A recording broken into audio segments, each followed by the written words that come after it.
دنیا کے احاطے میں دیکھیے، دنیا کے عالمی سطح پر دیکھیے یا ہندوستان کی سطح پر، اپنے ملک کی سطح پر، مسلمانوں کے خلاف سب ایک ہو گئے ہیں، ان میں سارے اختلافات ختم ہو چکے ہیں۔ کوئی نہیں کہتا کہ تم یہ ہو، تم شودر ہو، تم فلاں ہو، تم فلاں ذات ہو، کچھ نہیں، ان کا اختلاف ختم ہو چکا ہے، اور اسلام اور مسلمانوں کو مٹانے کے لیے سب کے سب متفق ہو گئے ہیں۔ حضور اکرم علیہ الصلاۃ والسلام نے جو پیشین گوئی کی تھی، حرف بحرف اللہ کے نبی صلی اللہ علیہ وسلم کی زبان رسالت سے سچی نظر آ رہی، سامنے نظر آ رہی۔ حضور اکرم علیہ الصلاۃ والسلام نے فرمایا تھا،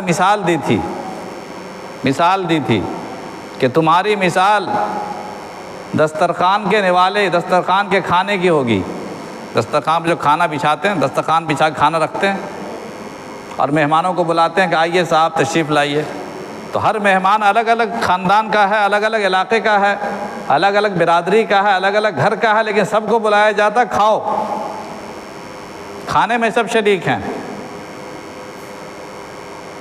فرمایا اللہ کے نبی صلی اللہ علیہ وسلم نے تمہاری مثال اسی دسترخوان کے نوالے کی ہوگی، دسترخوان کے پیالے کی ہوگی۔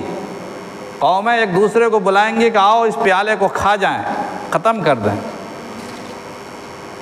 سب کے سب ایک ہو جائیں گے، اور تم اکیلے پڑ جاؤ گے۔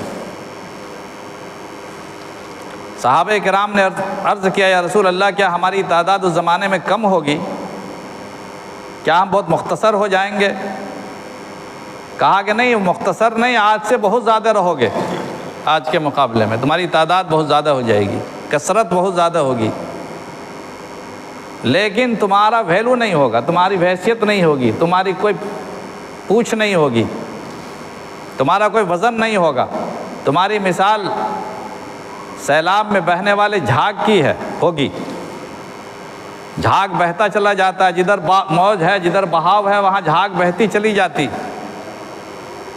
صحابہ کرام نے پوچھا یا رسول اللہ، ایسی کیفیت کیوں ہو جائے گی مسلمانوں میں، اتنی بڑی تعداد اور کچھ نہیں کر پا رہے ہیں؟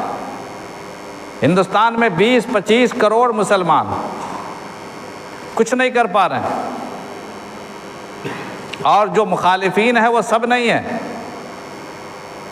چند ہزار چند لاکھ انسان ہیں جو فتنہ پیدا کر رہے ہیں ہندوستان میں۔ اکثر لوگ یہاں کے اچھے ہیں، چند لاکھ انسان، چاہے حکومت کی سطح پر پہنچے ہوئے ہوں یا سماج کے اندر اپنا مقام رکھتے ہوں، کچھ نہیں کر پا رہے ہیں۔ 60-70 ملک